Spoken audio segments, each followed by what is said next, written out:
Hey guys, this is Debate, and today I'll be reviewing the fourth figure in the 2022 X-Men Marvel Legends Bonebreaker series, which is Vulcan here. You'll notice that this figure is an all-new body, and it's a character that's never been done before in Marvel Legends, but we'll talk about that in just a second. Like, here is Vulcan in the box. You can see that he's got the upper body, the headless upper body of the Bonebreaker Build-A-Figure that I've been slowly but surely building. I've got chunks of Bonebreaker all around my desk here, including these tank bits and whatever random parts, look like some nets or something that came with Sabretooth, but you can see the whole series here. Hopefully I'll be getting Maggot and Havoc soon so I can fully build this figure and review Bonebreaker, the Build-A-Figure that I definitely never wanted, but I'm building anyway. I'm hoping that I did not pre-order that Hot Claws Wolverine because it's really stupid and I don't want to pay for it. Okay, so here we have Marvel Legends Vulcan. If you don't know Vulcan, it might be that you weren't paying attention over the course of the last, I don't know, less than 2 decades.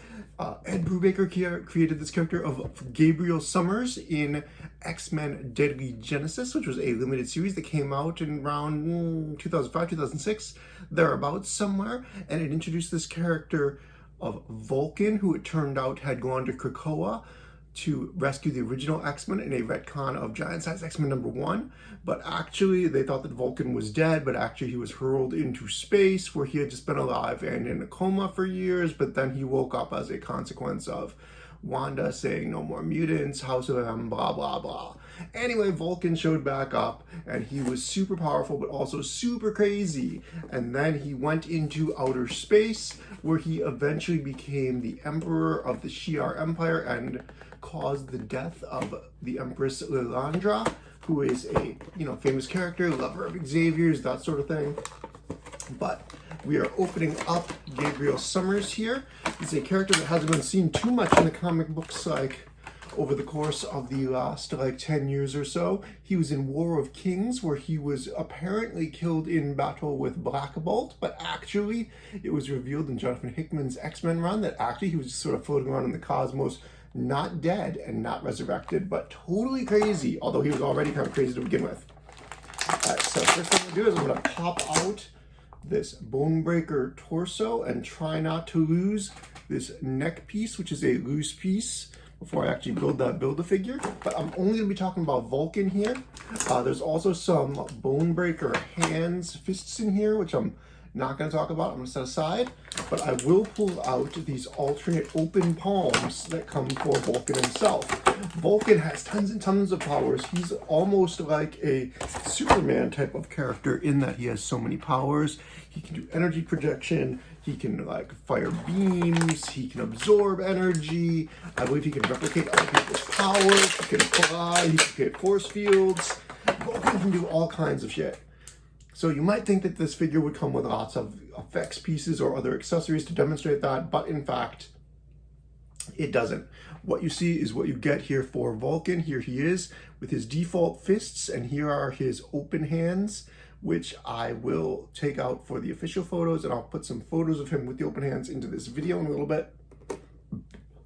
But this is an all-new body that Vulcan gets. They're finally retiring the Captain America Bucky body after not quite.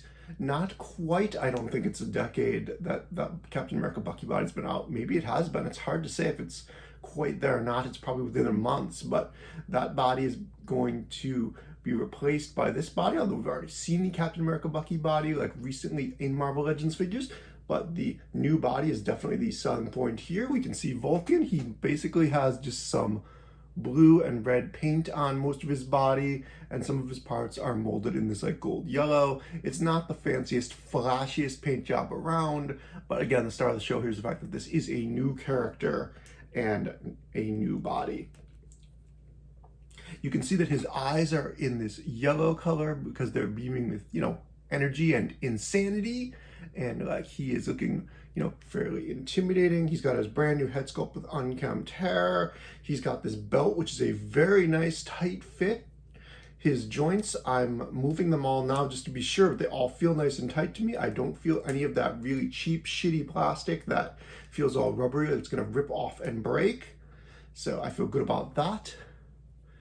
He's got the ball jointed hips. He's got the now commonplace ankle rockers on hinged ankles. He's got boot cuts. He's got swivel thighs. He's got swivel biceps as we'd expect. He has pinless double hinged knees and elbows as it should be on a new and awesome body. His head can, you know, look all the way up, although you can see a little bit of the joint when you turn his head all the way up like that.